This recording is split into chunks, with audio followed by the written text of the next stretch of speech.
জাভাস্ক্রিপ্টে ৩ ভাবে variable declare করা যায়: লেট, var এবং কনস্টের মাধ্যমে। সো কখন আমরা কোনটা ইউজ করব এবং ডিফারেন্স কি সেইটা আমরা দেখব। সো আমরা একটা বেসিক টেমপ্লেট নিয়ে নিলাম, ভেরিয়েবল। এখানে আমাদের একটা h1 ট্যাগ থাক, ভেরিয়েবল। আর এখানে আমাদের যেহেতু আমরা জাভাস্ক্রিপ্ট লিখবো এর জন্য এই স্ক্রিপ্ট ট্যাগ নিব আমরা।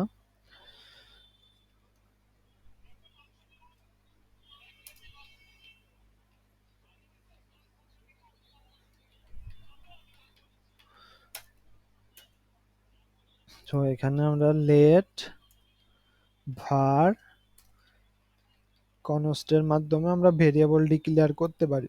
তো সর্বপ্রথম আমরা দেখব লেটের মাধ্যমে কিভাবে ভেরিয়েবল ডিক্লেয়ার করতে পারি। সো প্রথমে আমরা লেট লিখতে হবে, দেন ভেরিয়েবলের একটা নাম দিতে হবে। আমরা ভেরিয়েবলের নেমই দিলাম, এর মধ্যে আমার নামটা দিয়ে দিলাম। সো এইটা যদি আমরা কনসোল করি, নেম। সো এইটা আমাদের সেভ দিতে হবে অবশ্যই। সেভ দিয়ে আমাদের এই ফাইলটা আছে কোথায়, এখানে আছে। এইটাকে আমরা রান করব। রান করে আমরা যেহেতু কনসোল করছি, আমরা কনসোলে দেখতে পারবো আমাদের নামটা দেখাচ্ছে। এখন আমরা যদি নেম নামে আরেকটা ভেরিয়েবল লিখতে চাই তাহলে কি হবে চলেন দেখি। Let name Rafiq, Rafiq. দেখেন আমাদের ইরোর দিচ্ছে এবং ইরোরে কি বলতেছে, cannot redeclare block scope variable name.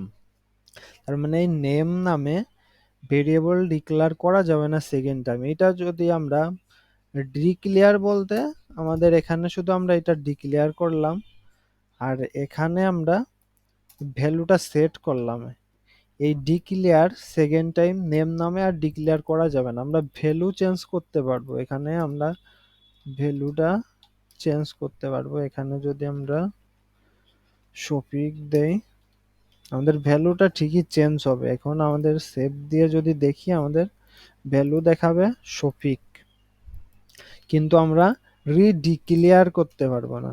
Late late লেখা মানে আবার ডিক্লেয়ার করা, নেম নামে আমরা আর ডিক্লেয়ার করতে পারবো না। মারুফ আমরা রিডিক্লেয়ার করতে পারবো না। এখন অন দ্য আদার হ্যান্ড যদি ভারে ইউজ করি, ভার আমরা বারবারই রিডিক্লেয়ার করতে পারবো এবং ভ্যালু চেঞ্জ করতে পারবো। সো আমরা চলেন দেখি। সো ভার, এখানে আমরা রোল দেই 54। সো এখানে যদি আমরা রোলটা দেখি, সরি, রোলটা যদি দেখি, সেভ দেই, আমাদের রোলটা দেখাচ্ছে 44।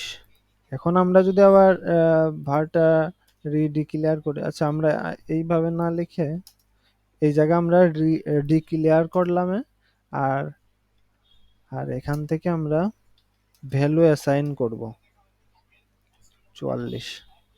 এখানে দেখেন সেমি দেখা যাবে 44 আছে। এখন এই ভার নামে আমরা রোল নামে আর একটা ডিক্লেয়ার করি, রোল, রোল 55। দেখেন এখন কিন্তু কোনো ইরর দিচ্ছে না। আমরা এখানে একবার ডিক্লেয়ার করছি, এখানে আর একবার ডিক্লেয়ার করছি, ভ্যালু চেঞ্জ করছি এখানেও এখানেও। এখন দেখেন কোনো ইরর দিবে না। আমাদের 55 হয়ে গেছে। লাস্টে আমাদের 55 ছিল কারণ আমাদের কোড হচ্ছে লাইন বাই লাইন রিড করেছে, প্রথম থেকে লাস্ট পর্যন্ত এক এক করে রিড করে। সো এইটা হচ্ছে একটা ডিফারেন্স। লেট যদি আমরা ইউজ করি তাহলে আমরা রিডিক্লেয়ার করতে পারবো না, কিন্তু ভারটাকে আমরা রিডিক্লেয়ার করতে পারবো। এখন নেক্সট হচ্ছে আমাদের কনস্ট। কনস্ট কনস্টের মান যেমন এইটা আমরা ভ্যালুটাও চেঞ্জ করতে পারবো না। যেমন আমরা জানি পায়ের মান 3.1416। আচ্ছা, এখানে 14 16, এখানে যদি পায়ের মানটা দেখি, সেভ দেই, এই যে আমাদের পায়ের মান দেখাচ্ছে। এখন আমাদের লেটের ভ্যালু চেঞ্জ করতে পারতেছিলাম, এই যে লেটের ভ্যালু চেঞ্জ করতে পারতেছিলাম এবং ভারের ভ্যালু চেঞ্জ করতে পারতেছিলাম, কিন্তু পায়ের ভ্যালু আমরা চেঞ্জ করতে পারবো না। আমরা যদি একটা ডামি দেই, সেভ দেই, তাহলে দেখবো যে আমাদের একটা ইরর দিচ্ছে, এই যে assignment to constant variable. So constant ভেরিয়েবলে আর অ্যাসাইন করা যাবে না, রিডিক্লেয়ার করা যাবে না, অ্যাসাইনও করা যাবে না। সো এইটা হচ্ছে এই তিনটার main difference. So thank you.